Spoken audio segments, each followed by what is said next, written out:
अस्सलाम वालेकुम क्लास 8। कैसे हैं आप सब? पिछली क्लास में हमने चैप्टर 1 अखलाक नबवी सल्लल्लाहु अलैहि वसल्लम पढ़ा था और हमने उसका मरकज़ी ख्याल किया था। अब उसके बाद उसके क्वेश्चन आंसर रह गए थे, तो उसके क्वेश्चन आंसर सफ़ा नंबर 15 में देखिए। पहला सवाल है, हज़रत खदीजतुल कुबरा रज़ी अल्लाह ताला अन्हो ज़माना आगाज़ वही में आप सल्लल्लाहु अलैहि वसल्लम को किन अल्फाज में तसल्ली देती थी? हमने अभी चैप्टर पढ़ा, उसमें वाज़ेह तौर पर बताया गया है। तो कहाँ होगा इसका जवाब? इसका जवाब होगा सफ़ा नंबर 10 में, फर्स्ट पैराग्राफ में। खुदा की कसम, खुदा आपको कभी गमगीन ना करेगा। ठीक है। इसके बाद सवाल नंबर 2, हज़रत अली रज़ी अल्लाह ताला अन्हो ने हज़रत सल्लल्लाहु अलैहि वसल्लम के क्या अखलाक बयान फरमाए? तो जब हमने चैप्टर पढ़ा था तो क्या पढ़ा था? सफ़ा नंबर 11 में देखिए, सेकंड पैराग्राफ में। क्या आपसे एक दफ़ा तीसरी लाइन पे आइए, पैराग्राफ 2 की। एक दफ़ा था इमाम हुसैन रज़ी अल्लाह ताला अन्हो ने उनसे आप सल्लल्लाहु अलैहि वसल्लम के अखलाक व आदात की निस्बत सवाल किया। तो आपने क्या जवाब दिया? आप खंदा जबी, नर्म, खूब, मेहरबान तबा थे, सख्त मिजाज और तंगदिल ना थे। ये आपके सवाल नंबर 2 का आंसर है। सवाल नंबर 3, आप सल्लल्लाहु अलैहि वसल्लम जरीर बिन अब्दुल्ला रज़ी अल्लाह ताला अन्हो को देखकर क्या करते थे? सफ़ा नंबर 12 का फर्स्ट पैराग्राफ देखिए। जरीर बिन अब्दुल्ला रज़ी अल्लाह ताला अन्हो एक सहाबी हैं जिनको देखकर आप सल्लल्लाहु अलैहि वसल्लम मोहब्बत से मुस्कुरा दिया करते थे। उनका बयान है कि कभी ऐसा ना हुआ कि मैं खिदमत अक़दस में हाजिर हुआ हूँ और आप सल्लल्लाहु अलैहि वसल्लम ने मुस्कुराना दिया। ये है सवाल नंबर 3 का जवाब। उसके बाद है अगला सवाल, सवाल नंबर 4, आप सल्लल्लाहु अलैहि वसल्लम के अखलाक के बारे में हिंद बिन अबी हाला रज़ी अल्लाह ताला अन्हो क्या फरमाते हैं?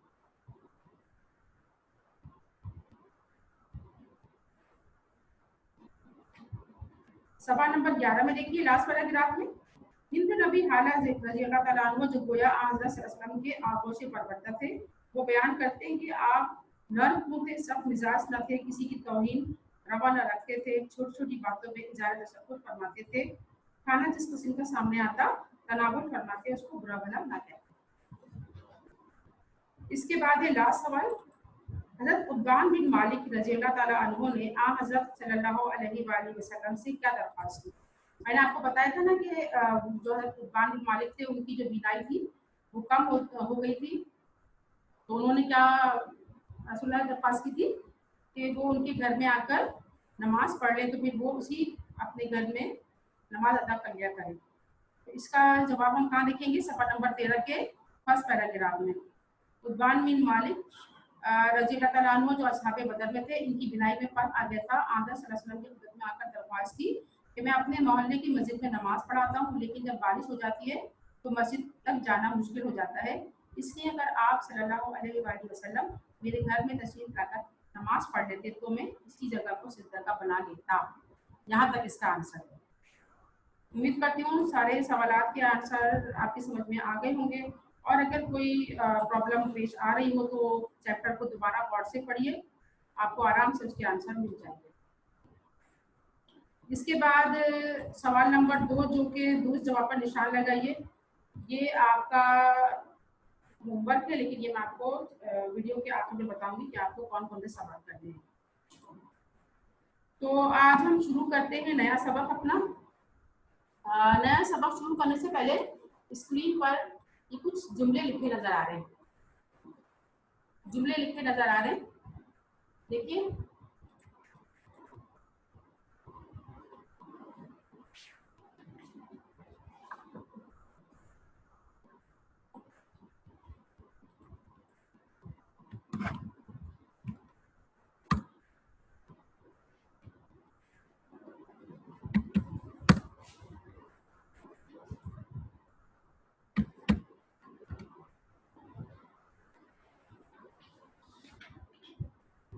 अल्लाह से उम्मीद है कि कोरोना जल्द खत्म हो जाएगा।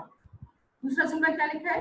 मैंने इम्तहानों में बड़ी मेहनत की है, उम्मीद है कि पोजीशन आएगी। दूसरा जुमला क्या लिखा है, मुझे अपने दोस्त पर पूरा भरोसा है, पूरी उम्मीद है कि मुझे धोखा नहीं देता। और आपने जुमले में क्या लिखा है, बेटा दिल लगाकर पढ़ना, मुझे तुमसे बहुत उम्मीद है। इन जुमलों में क्या खास बात नजर आ रही है? जी, इन जुमलों में आपको एक ही चीज एक ही लफ्ज जो है वो नजर आ रहा है मुश्तरक, और वो है लफ्ज उम्मीद। इस तरह के बेशुमार जुमले हम लोग रोजाना बोल रहे होते हैं जिनमें लफ्ज उम्मीद का इस्तेमाल होता है। तो क्या है ये उम्मीद? उम्मीद है खुशी का नाम है, और ऐसी खुशी जो हमें किसी भी हाल में मायूस होने नहीं देती। और अगर हम गौर करें तो पता चलता है कि दुनिया में जितने इनकलाब आए हैं इनके पीछे उम्मीद ही है। तो आज हम चैप्टर पढ़ेंगे, उसका नाम है उम्मीद की खुशी। सबक शुरू करने से पहले हम मुसन्निफ का तारुफ हासिल करें। जी, सबक के मुसन्निफ सवाल नंबर 18 में देखिए।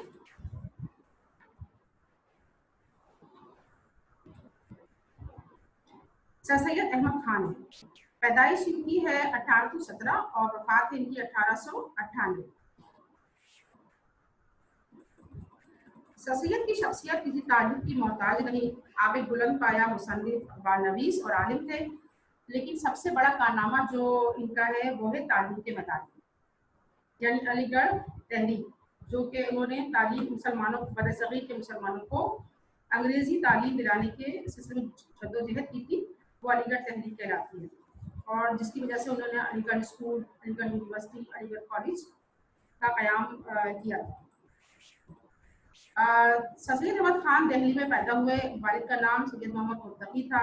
आपने इब्तदाई तालीम मकतब में हासिल की, मकतब यानी मदरसा। फिर कुरान मजीद, हदीस पाक और फ़िक़्ह की तालीम 18 साल की उम्र में मुकम्मल कर दी। इसके बाद मुंसिफी के इम्तहान पास करके बाहैसियत मुंसिफ मुलाजिम, मुंसिफ मतलब जज को कहते हैं, वकील, वकील थे पहले, उसके बाद तरक्की करते करते जज के ओहदे तक पहुंच गए। आपने अपनी अदब ज़िंदगी का आगाज़ अपने अखबार सैयदुल अखबार से किया। मुसलमानों के अखलाक की इस्लाह के लिए रिसाला तहज़ीबुल अखलाक निकाला। उस वक्त जिस वक्त सैयद अहमद खान ने मुसलमानों के लिए ये रिसाला निकाला तहज़ीबुल अखलाक, उसके निकालने का मकसद ये था कि मुसलमान से आखिरी मुगल बादशाह से जो मुगलिया सल्तनत छीन ली गई थी, तो जो मुसलमान थे इंतहाई कसमा पुरसी और मायूसी का शिकार थे। तो उन मायूसी से निकालने के लिए आपने ये मुसलमानों के लिए इस मुसले के तौर पर काम किया, यानी उनका इस्लाह करने वाला। उसके अलावा आपने मुसलमानों की तालीम के लिए, जैसे मैंने पहले बताया आपको, कि अलीगढ़ में एक स्कूल कायम किया जो तरक्की पाकर एक अजीम शान यूनिवर्सिटी बन गया। सर सैयद एक बुलंद पाया नसर निगार, अखबार नवीस और आलिम थे। आपने मुगल बादशाह बहादुर शाह जफर ने आपको जवादुद्दौला और आरिफ जंग के खिताबात दिए। अंग्रेज हुकूमत ने भी आपको सत्ता खिताब किया। आपने बहुत सी किताबें लिखी जिनमें आसारुल सनादी, ये पुरानी इमारतें जो तारीखी इमारतें उनके बारे में है, खुतबात अहमदिया, असबाब बगावत हिंद और तारीख सरकशी बजनौर भी बहुत मशहूर है। इसके अलावा एक आपने कुरान पाक की तफसीर भी शुरू की थी, लेकिन आपकी उसके बाद उस दौरान डेथ हो गई थी, तो वो तफसीर अधूरी रही। तो ये तो था सैयद अहमद खान का तारुफ। आइए अब हम सबक शुरू करते। देखिए सफ़ा नंबर 19 पे।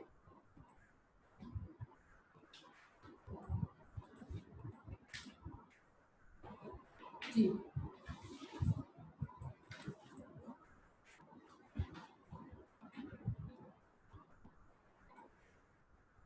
मुसन्निफ ने इस सबक में उम्मीद को क्या कहा है? रोशनी कहा है। और रोशनी क्या करती है? अंधेरों को दूर करती है। इस तरह उम्मीद भी इंसान को क्या होती है? मायूसियों के अंधेरों से निकालती है। चलिए शुरू करते हैं।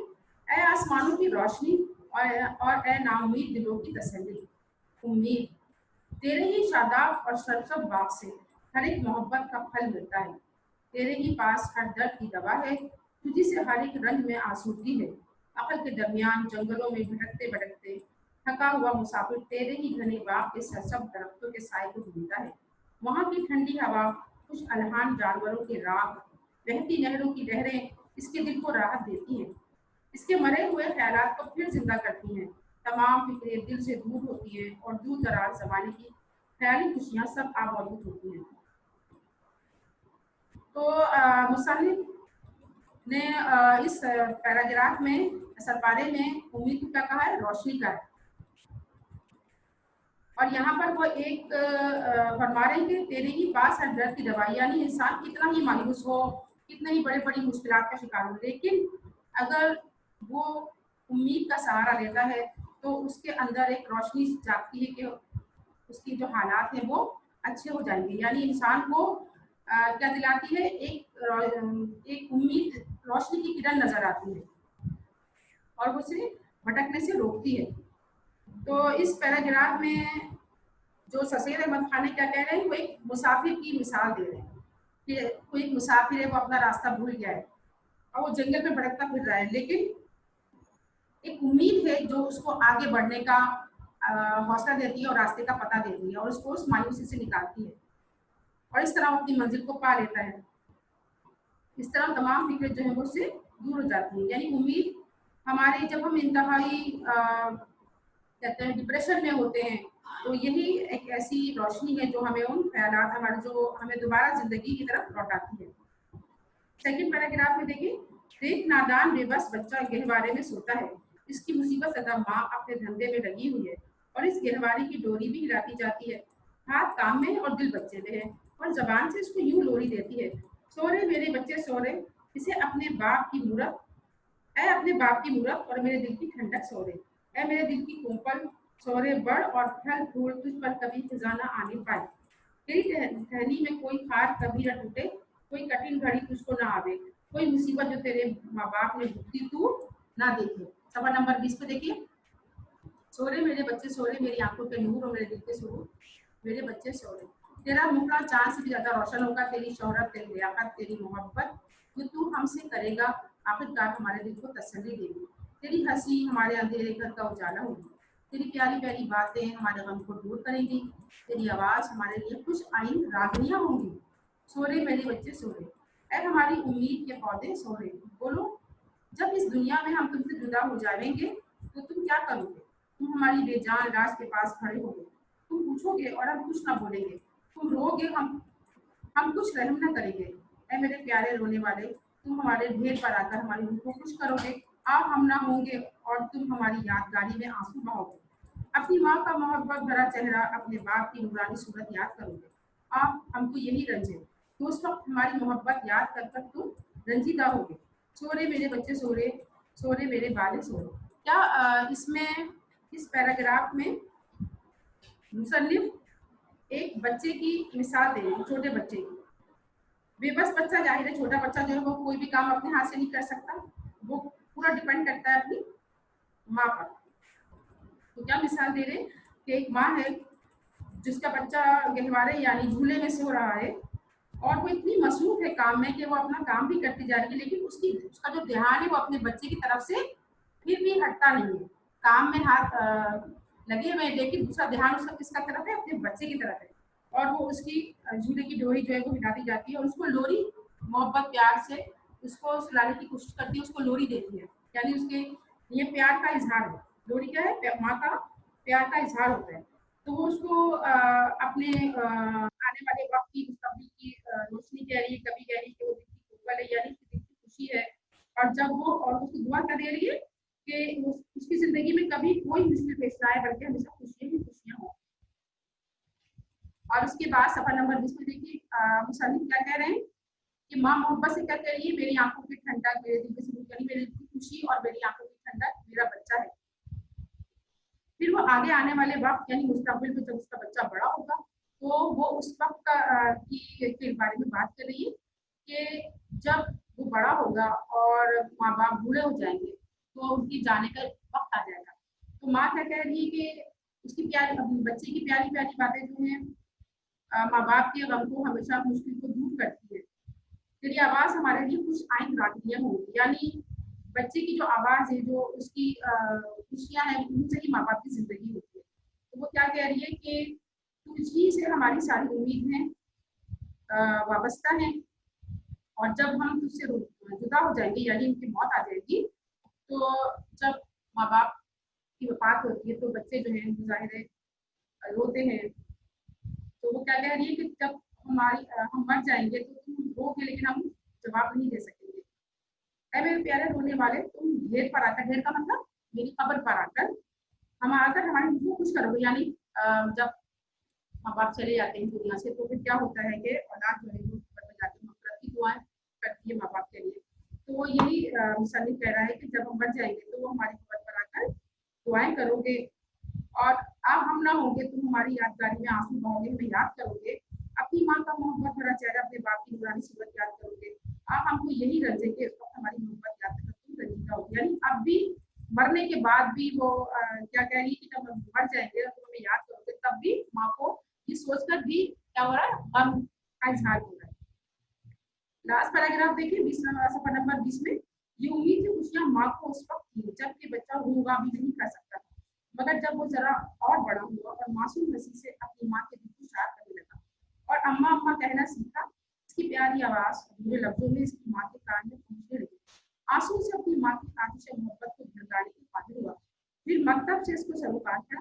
रात को अपनी माँ के सामने दिन का पढ़ा हुआ सबक हमजदा सुनाने लगा और जबकि वो तारों की छांव में उठकर हाथ में धोकर अपने माँ बाप के साथ सुबह की नमाज में खड़ा होने लगा और अपने बेगुनाह दिल, बेगुनाह जबान से, बेरया ख्याल से खुदा का नाम पुकारने लगा, तो उम्मीद की खुशियां और किस कदर ज्यादा हो गई।